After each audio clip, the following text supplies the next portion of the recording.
All right, I'm gonna go after Satan here. Yeah, I know, but why not? Have at you, because it really only meant adversary. But I'm sure we'll get to that in this. I haven't really read this whole article. I haven't read through the exact page. Down here a little bit where it says Zoroastrianism, kind of stopped right before that, and I said, "Oh, what the hell?" I'm gonna hit the button. If if I even put out this one about this Indian guy that I knew back in high school and stuff, then I'll mention the fact that I was looking for this whenever I found him and decided to do that. Jumped on this and decided to just go after it. I mean, after reading just through the first little chapter and then starting the second, in my mind, I sat here for it must have been 20 minutes now. I've sat here and rolled through a bunch of intricate thoughts. So I thought, well, why not? Let's just have at you. This is not going to be the extensive all be all everything, but I'll tell you enough to make some understanding and show you things from some esoteric circles, symbology concepts, gods, and we're going to talk about all of that type of thing. But let's just get into it at first so we've got the flavor, and then we'll go. Satan, also known as the devil, is an entity in the Abrahamic religions that seduces humans into sin or falsehood, right? In Christianity and Islam, he is usually seen as the fallen angel or a genie. I want you to set that aside. I dream a genie. Set that aside. Who used to possess great piety and beauty, but rebelled against God, who nevertheless allows him temporary power over the fallen world and a host of demons. In Judaism, Satan is typically regarded as a metaphor for the Yetzer Hara, or evil inclination, or as an agent subservient to God. Okay, now what? An agent subservient to God? Yeah, in the oldest tales that we have related to the Bible and stuff, basically Job is one of those, and the story of Job, they're hanging around. Satan just does stuff for him. He is the entity of bad. He's rot. He's death. He's all those things. So really, you'd have to look at it as say, well, whenever the Israelites came in and God wouldn't show up, he made Moses go do it, but Moses couldn't speak good, so he stood there and said that he was God, by the way. Read it closely. Moses portrayed that he was God. In the newer versions, they don't really say it. They leave just a couple of words out and they make it sound like, oh, he says, and I'm telling you about this guy. He's real pissed off. But whenever he's saying that, that would have been the man speaking for him. That would have been Aaron, right? And so he's basically saying, hey, in pointing at Moses, Moses throws down a stick, shows that he's powerful. But the Egyptians, the first three things, the Egyptians can match it, match for match, because it's really just magic. So, when I was a kid and D&D and all that stuff that I was telling you about, I tried to look into this deal about magic because that's the thing. That's the neato that's in a movie where there's always, think of the Conan movies and stuff, the certain magic part and the guy going, whoa, and making the thing open or do whatever, that's the little extra that's there. Or he turns that arrow, a snake, into an arrow and then shoots it. So, hey, man, that's something I could put into uh, one of our deals, and it's a venomous arrow, and you only have one of them, and you got to save it for the right time. But hey, that's what this whole adventure is about. Bang. So anyhow, regardless of that, so I've run in a couple of campaigns where we went to hell, and I have a video that I probably should put out before this that is in the video game that I play, as Dungeons and Dragons or whatever. It's got we're basically in a realm of hell, and we've already attached to it a few times, fighting Orcus and so and everything. But there's a whole hierarchy to hell and 9 levels and all this stuff that goes along with it, and that was really all made up later. In the last fallings of Roman Catholicism being drawn into European paganism. Okay? And they didn't really have that before. In a truth be known, Satan wasn't the devil in the Old Testament. It really wasn't that way. And it only comes across more that way whenever shit's going to happen, because Jesus talked about it, and there's this guy, and he offers you the whole world. So that's saying that he owns the whole. How could he offer to Jesus this whole thing if he didn't control it? Now, don't freak out. Wait. Don't freak out. But that's really, and the way that it was portrayed for a long time. And that's why bad things keep happening, is that there's evil that rules the world, and we are the people that are supposed to stop that. Now, this is an edict that goes back way before this Bible Christianity, back into Sumerian and Proto-Indo-European ideals, and that ideal can be found in all these little people that apparently at one point in time we called Aryans, that apparently have gone around and helped people out. And you can see that edict that I have right there, and it may be evil what they're doing, and they need to, well, what is evil? See, we have this connotation of a concept, but evil could be as simple as not the better way. You're not farming correctly.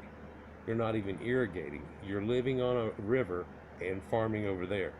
And you could cut this trench all the way to the river, but not through to where the water ain't gone into there yet. All you do is bust it open and it floods that little area. And then you clog it back up and stop it. Or you can wait till it floods each year and it'll automatically do it if you only do it to a certain level. And you could do it all the way down through here and make this big old crop. So there's ways you could do things. But was it evil the way they were doing it? Well, it was wrong. Well, wrong is evil. There's good and bad, yin and yang, and all that. And that's what this is supposed to be. Man, I'm going to go way off in left field and just keep bouncing around like a ping pong and not even get down through this, I'm sure. But let me say this. So people say, you know, there's only God, and there's only one God, and there's only God, and everybody else's is fake. Okay. I see that concept, and I'm like, so everybody else that did all these great things that apparently are a lot greater than these people that we say did so much, that couldn't even, they were nomadic tent people and goat herders and stuff until they basically got their God, couldn't even do it, and they had to cause genocide, cause people and children, and they killed children and women and everything, and then you know, they had their spot, right? Right? So they, oh man, 4 thoughts are coming at me at once. They come across nowadays that there's just this one God, and that's, you know, he's it, blah blah blah. But no, but there's not. There's a whole pantheon. And what do pantheons contain? Well, all the pantheons around these people have the same stories, but it's not about them. And that's kind of telling whenever you find out that they got taken to Babylon. Now, they would have known all these stories about Canaanites and everything, where they were hanging out. Canaan is what the Phoenicians called themselves. So people say the Phoenicians, they were living here and here and made some ports over there, and it's like basically that's the land of Canaan, all of that stuff, and who these people were. Sure, they were an unbroken city-state, and there was this massive power that came into the merchants and all that stuff that came on and so on, but it was going on, and it was right in the middle of all the trade, and they were the great traders and seafarers, and we've talked about Phoenicians, but anyhow, and that's where the script comes from, and that's where the language and linguistics we have now, and they call it phonetics for a reason, hooked on phonics, the Phoenicians. And that's linguistics, and it goes together. And there are things that link that together with genies and all this little idea. And so in Dungeons & Dragons you might play and there's a genie, and if you could do something special, you could get 3 wishes. Well, there's this guy named Solomon in the Bible, and he gets 3 wishes too. But it's played off now that he gets 1 wish and then God gives him the other 2. For all he asks for is wisdom when given the opportunity. And because he chose wisdom first, he just goes ahead and hooks him up with all the riches and everything else. Well, there's another concept too. If he's that smart, boom, he should do that. But then he screws up right after that, and he makes a bad decision and does all this, right? So now he was led to do something wrong eventually from this entity that comes up. And genie comes from jinn. And this is of the Persian area, like Darius, the Aryan, and so on. And they have the cave. Oh man, I should show these pictures to you. They have the cave of the genies. It's known as the blue-eyed jinn for a reason. And apparently it's this council of people that would get together, like when they talk to the gods and the angels come down. And looking at this little cave thing, it's in a little bubble like an egg. And you go down into it and stuff. And this is supposed to be in the cave of the genies. Kind of like Alibaba and the 40 Thieves and the whole little ideas, and Aladdin, if you will, you know. Except for that opens up like a lion's mouth out in the middle of the desert. Neither here nor there. So, a genie is actually a not good entity. And he can do good things for you, but something's always wrong with it. Because you've used false magic and went against the natural order of things. And the moral of the story is supposed to be that. But it doesn't come across that. And we've got this whole different fog of ideas that I've got to fight through to try to explain all the things that I've compiled and learned. And I just worry and wonder if whenever I'm talking about all this stuff that I don't lose people more often than I keep them on the string and keep explaining it. But it seems like in the comments that I'm getting through to most people, at least under the understanding of what's going on here. So it's subservient to God, a genie, it could be a fallen angel and everything off of it. Well, it's fallen angel or genie, the fallen angel, and that's Satan. So if there's a genie talking to Solomon, and even though a devil could give you all this power, but then it would go wrong. Perhaps I'm just saying that this is the moral that was supposed to be in that story. Right? You see what I'm saying? We're talking about this guy over here. Now he's got horns on him. He's been extended out to have claws, but he was having extended arms. He has snakes for a tongue. Blah, blah, blah. Green in his face. And then he has his body where it just shows that he's got kind of claws like a lion. And he wears a leopard skin diaper. Or loincloth, if you will. And that was from the Codex Gigas. That thing's that 2-foot long tall book. Right? So it might be better in this case if I don't even go too much farther before I say something, and then as I read all this stuff, you can have that on your side as I read this stuff, and you'll get a little more understanding. Now, I'm not attacking a group of people. I'm telling you what research has shown. A lot of researchers and people that are all into this, more than me. I get pieces off of people standing on the shoulders of people that have gone to Everest and back.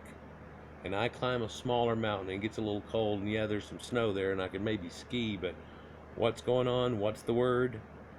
Talk to the guru on the mountain. Well, you don't have to go all the way. You wait till he comes back down and you say, "What'd he say?" And if you can get enough of that together, it's amazing what you can eventually perhaps put together. And like we're finding out, I'm trying to show you, pardon me, I'm going to put in this charger, that sometimes the sum is a different thing than its parts. Some of our time in there, our parts are being shown to be a certain narrative that's given to you. But whenever you look at the thing in a sum, it shows to have a different flavor to it at all. I know there's potatoes in there, but that's not potato soup.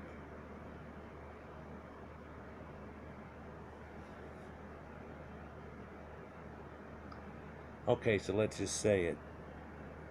So it looks like Solomon is dealing with something that they would refer to as a fallen angel or Satan. Evil inclination does these things. Now, you say there's no pantheon. God, I've got to go back on that and then bring it back, make it right. There's no pantheon in here, but here we have the God and then the God of the dead, and at least we have a yin and yang situation going on. And in reality, this is just the God of death, and because we're in a resurrection cult / death cult turned now, we're trying to get over that. And you can see that resurrection concept from the book of Coming Forth by Day and the Egyptians, and their whole thing is geared towards it. We still carry that today, where we embalm people and do things like that, but we don't carry all of it. We've been taken into this other place. Am I saying the Egyptians did it right? No, they took the brain out of the person, and if you're going to try to be something, that'd at least be in a canoptic jar for some alien to recreate one day, or for ourselves to be able to do it. But as we can see how bad they decay over time, this is never going to make it to where we could make this guy go back. It's a different idea on going to this afterlife. And if you believe in it strong enough, you're not afraid of death, and you have beaten Satan, who is death. This is the Christian concept in a nutshell that never gets opened. But Satan he was seen as a heavenly prosecutor for some time. And the prosecutor, yeah, he put Job through crap. But then later in the Bible, there's none of that whatsoever. And God even himself says, "Is there not evil been done in this town? Have I not been there?" Effectively saying, I do it all. He takes credit for it all. And this is just constantly reiterating that he is the only one. He is the only one. And you can see somebody that had this God and those have that God, and them strutting and trying to say, my God's bigger than your God. My dad can beat up your dad. Right? Which is effectively what went on here. But Satan just means adversary. Right? So it's basically, who you might be going to have trouble with. For Egypt, it would have been the Akkadians, or maybe the Libyans, or the Nubians to the south of them, right? Or these guys with the Canaanites and the problem they have. But then you look at it and they talk about, like, pretty much they cleared out this whole area. Which, when we look in history, you weren't the ones doing that, and that didn't all happen like that. And if you time it with even Jacob's doing his thing, it doesn't run in time sequence either, and there's Akkadians involved in one of those, and the other one of those towns was just left, and there was nothing, and the wall of Jericho is off by 700 years. And I could go into each of these things, and I might go into each of them more. I'm really trying to have more of an esoteric, straight over concept, and I'm just fighting myself from saying something. So Satan just means the adversary. And so, isn't it possible, open thoughts here, Let's say you're not, in your mind, you're not one of those Christians in the area like we always think of ourselves, or you're not a Roman or anything. Let's say you're just somebody else and you're seeing it from a third person point of view. Wouldn't at one time, whenever Rome is controlling that area, and before that it was the Persians, and then before that it was the, Egypt had control over it. They didn't really, it never really was like we're running the crap. But there was a time whenever nobody was really running the crap, and the Phoenicians were running it. And they call out the Phoenicians at one time, and oh, you have fallen, oh star of the morning, great Satan. They put that on him, and that gets echoed again. And I talk about biblical echoes through time where, oh, it happened again, and you're supposed to remember back to this, and so it's like that, and you put this feeling on it. This is the way they wrote the Gospels later too, and all of the New Testament is based on it. It's called typology. But isn't it possible at some time here that because they caused the Jewish revolt and started the war to fight back and then make it to where they're free and under the reign of the Romans and everything, supposedly, right? But they would have been the adversary to somebody else, wouldn't they?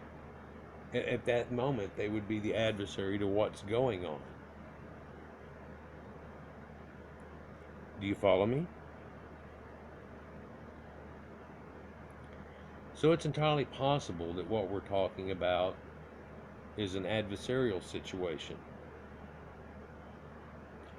Okay, now that I popped the cork, let's all have a drink here. Well, what we're looking at is they are an adversary to all the religions that are going on around them. That's not really a good thing, because in their deal they're kind of denying everybody else and saying that they're the shit, which everybody says they're the shit, right? Okay, but they don't deny everybody else. Well, the Bible doesn't really either. In fact, he self-admittedly says there are other gods for other people, but Israel is mine. Strange thing about that, Yisrael is the ancient Phoenician words for Saturn. And the people in the planet, the wandering star today that we know that people worship, some people worship, so that's Saturn. It's where we get, you think that it's not held onto, but it's where the satyrs and all that comes from, and satyrs are like goat people, a kind of like thing, right? And then there's these goat people, and then there's this Saturday, and if you look it up, Saturday was originally the day of worship of that Bible. Oh no, so I'm saying that there's Satan, they worship Satan, and there's sure, yep, yeah, exactly. If we take the definition of Satan, it means an adversary, because at that time they were an adversary to the people around them on their beliefs. Pretty much they say they got all this, and we say it's just one God, and our one God is over your people. Well, why would he be over people? He's over everybody, and you just don't know it. It's one of those things, like Conan the Barbarian, and he talks about how his God is Crom and powerful in his mountain, and the other guy says, my God is the everlasting sky that covers the earth. Your God rests under my God's care, kind of, or under my God, basically like that. So it'd be basically like giving a jump on the pantheon. So let's give an example of that. So there's El and Asherah, and they have a son Baal and a daughter Anat, like Anatolia, and Baal, like Baalbek, right? And Baal and Bel and all that goes along, and that's through everywhere. But so there would be Baal worship going on, but there would be El worship, and he would be kind of over him in the pantheon, wouldn't he? So there was this fight during this time, the time that we call the biblical times, in this area called Phoenicia, and they were having troubles. And it wasn't that everybody was ditching their gods except for one, like there's only the Asherah worshippers here.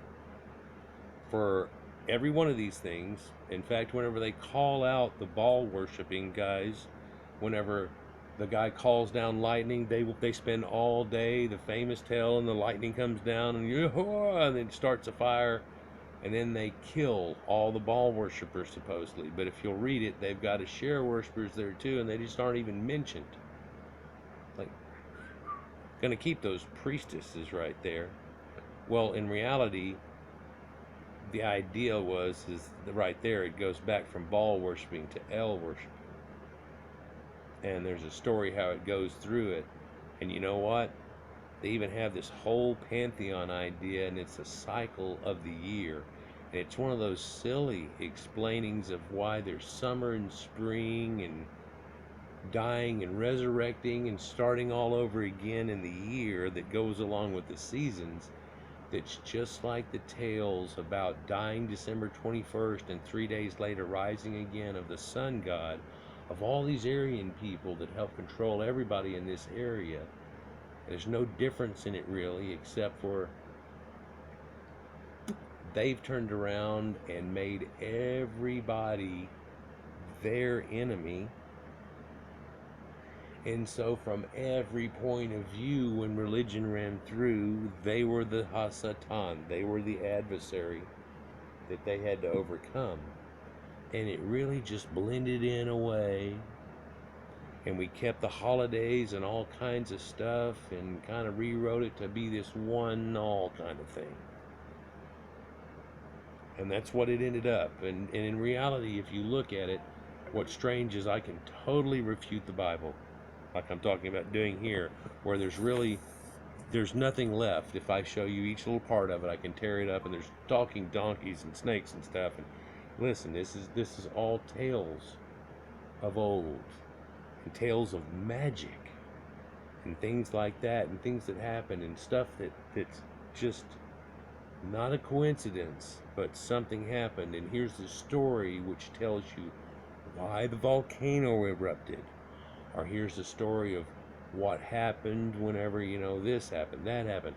But you go back through it, there was no Red Sea, it's the Reed Sea. So they never did the little thing. And if you look at it, that's the best thing that happens in all of it, pretty much.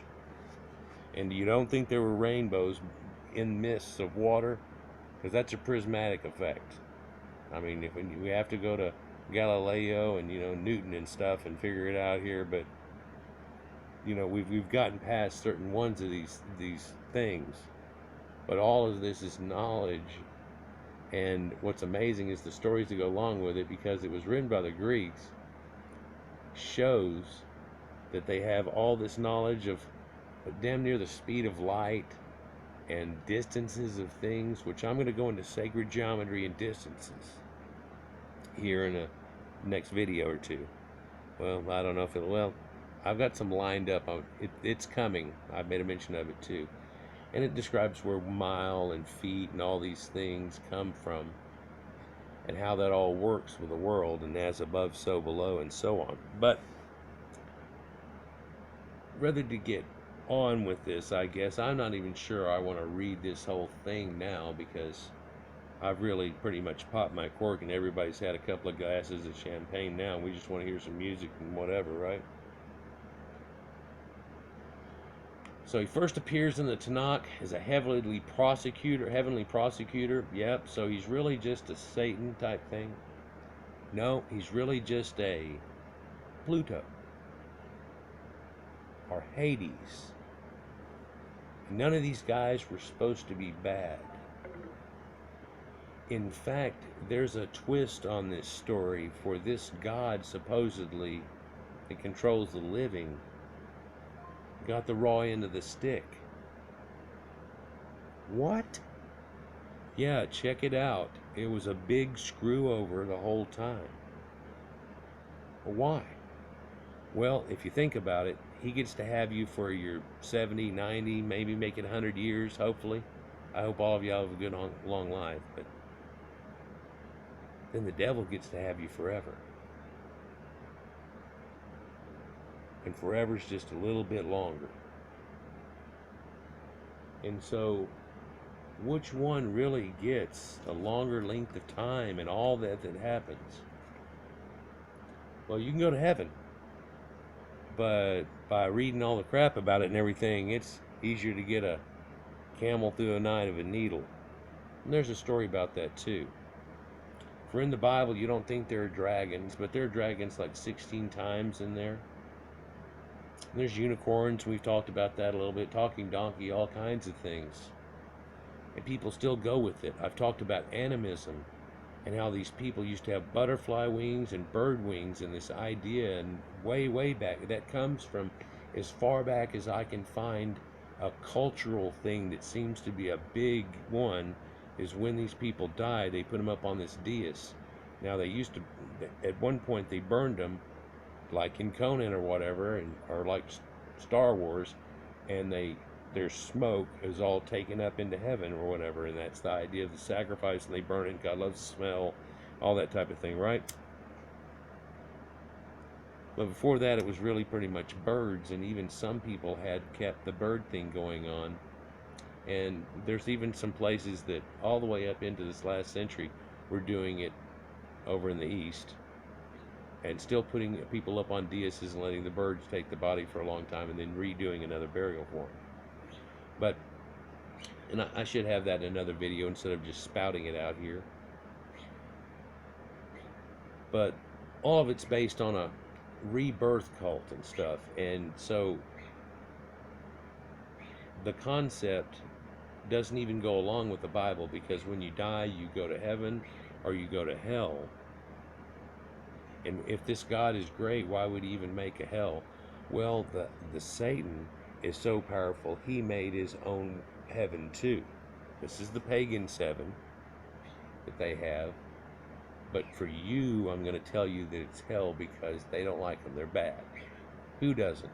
The adversaries of all the pagans that are around them. Right?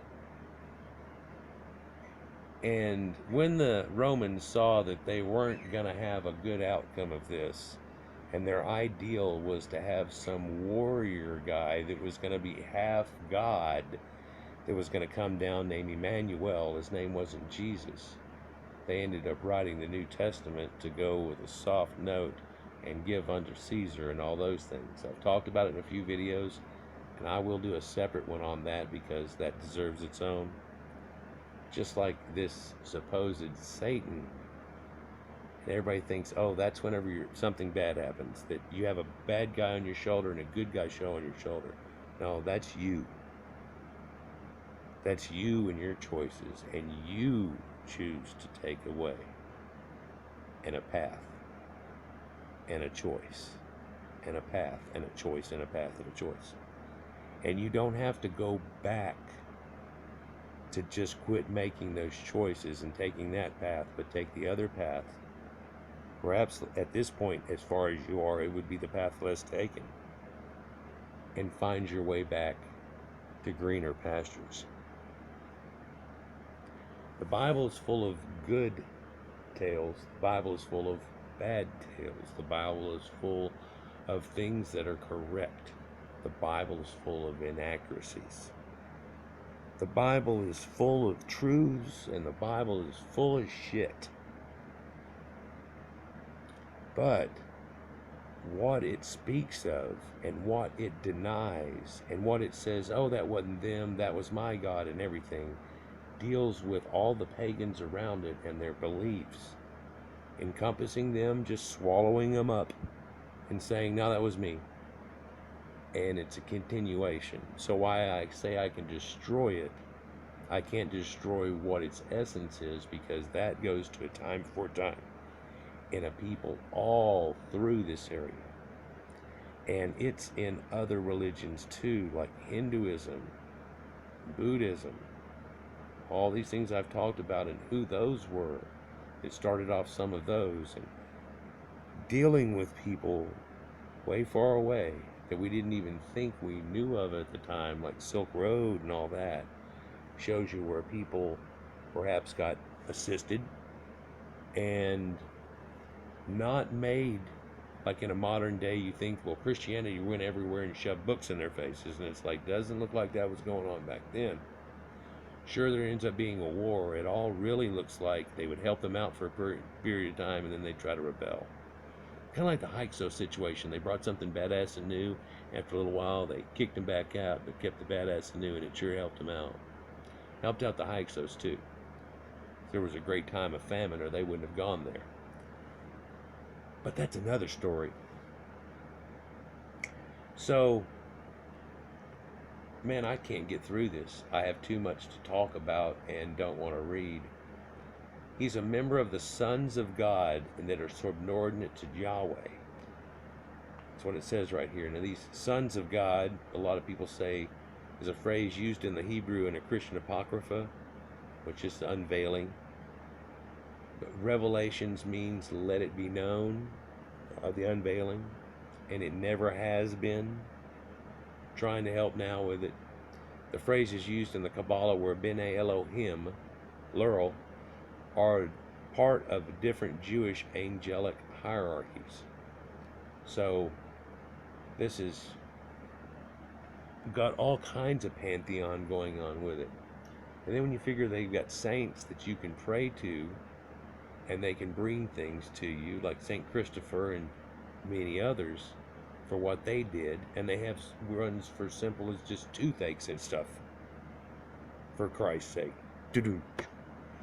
But it becomes a hell of a pantheon. It really does. When you study something like Greek pantheon and you find that what you found out when you were a kid, and they were like 12 of them that were the major gods for a reason, 12, and they had them all there, and you had to learn their Roman and Greek parts and everything like that, and then you come to find out they start talking about all these, and they had 3 kids and these and those, and he had a daughter from him, and that bred all these, and this, you find out there are hundreds of them.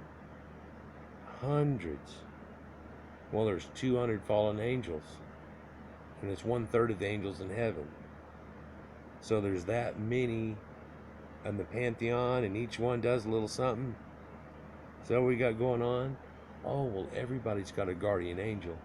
Well, shit, now you got 7 billion of them. Is that what's going on? And nobody knows in India, but it's really our God. No, see, that's kind of selfish. They've got their own now. What is it? It's the same. It's the same thing.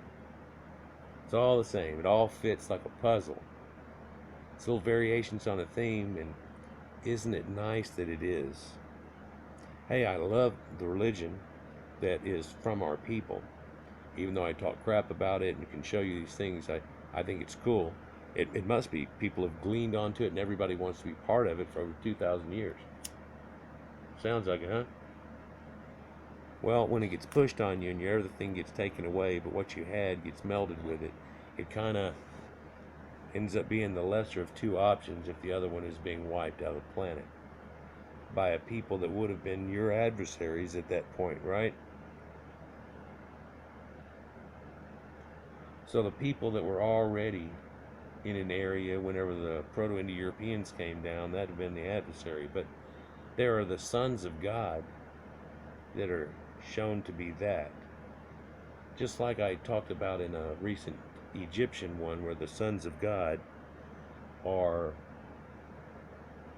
the Pharaoh's kids, and they talk about the father of God.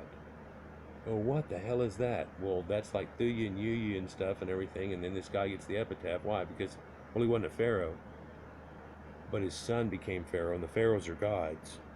Just like the Greeks, whenever that guy came in power, he was looked at as being a god. And people think that it's a weird thing, but in reality, we're just giving that person the utmost respect, and we're expecting him to lead in a better way than we would, given the ideals we all have. You stand there and do it because you've been, all this shit's put on Trump, but it's like, he chews this stuff for breakfast. It seems like it's not that difficult. if you're a businessman, and that's why I've liked him, and I wanted him in, and Perot or somebody like that. For the last time we had something like that, and the hat salesman was Truman. He is pretty damn good. Maybe that, at least it'd be a different from what we have going on. And oh my God, next thing you know, Trump won, and the world, America's turned into this nightmare warp of people. It's just crazy, and the witch hunts and stuff, and it's disgusting. And then after it got disgusting, it went, and they tried to do it again, and again, and then they acted like, oh well, we've still got. They seriously started mumbling,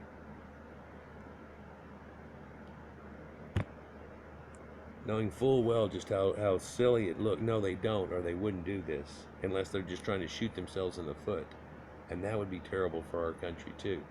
For you got to have a yin and yang, but listen, they don't have to be your adversary. They just have to be the little devils on your shoulder. And if you're one entity, then you're going through things, and nobody has to be the evil one. But when you're talking out things with people, no matter what, it ends up being either oh my bad or oh my bad in some little way. And it's not that you should flop over always. For there's ways certain things could go. This idea of the sons of God is supposed to have been the offsprings of Adam, and I'll make another video about it because it deserves its own. But Adam, in some research circles, was the son of God because he propped him up out of nowhere, and so his offspring would have been that. And because Seth was rejected for killing Abel, or Cain was rejected for killing Abel, it would have been Seth that would have been looked upon this. Seth is Seti and Sethites, and that has to do with Egypt. And you wonder why there's all this attachment to Egypt. But it's only a portion of the tale, for it starts and it relies on Sumerians. And then there's things that if you get into the Proto-Europeans, you go, that's who they're talking about. Nobody had horses. Who had horses? Whenever the white horse even rides in at the end of the New Testament, that's Titus on the white horse, just like, there it is. And one of the 4 horsemen and all that, yeah, they had 4 horse chariots. Those came in first. It's already happened. My brother's a deacon of a church, and he agrees that 95% of the stuff in Armageddon has already happened, and it was the Roman, and 9 heads were the different mounds that were there, and all the things that go along with it and everything. And I would go, great. Well, here's the ending and the truth of it all. And I haven't been able to really get through with him. I start going off in left field, and then we think we probably should talk about it and do something else. But reality is that a generation would have been Titus, and exactly when he comes in, and it's pretty much pegs it to the day because it was written after it about it to pinpoint that, and everybody's supposed to have realized this during his lifetime, so he could end up reveling in the fact that he was the Son of God, because it made Vespasian, his father, a god, and then him in turn turning into a god. But he's the Son of God and a god, and all there's that Jesus iconography right there. Again, boom. And now the current deal is the Pope, and he's the representative, and he speaks for God and all these type of things. Comes from the same lineage. No, yeah, he comes from the same lineage as the people that were making it happen back then too, people. So there's your pantheon. And I could go deeper into the fact that it has it, and you can show it, and then you got prophets telling you certain things and making things happen. It's just as bad as an angel showing up and changing the world. And showing up and having sex with somebody, or doing something to make somebody pregnant that was barren. And an angel showing up and just saying, you're pregnant. And things like that. You wonder what that's all about? And people used to make half-breeds of themselves into other groups, so they'd marry into the situation, so then that would kind of ruin the whole Hatfield and McCoy or Romeo and Juliet story that's been going on for a lot longer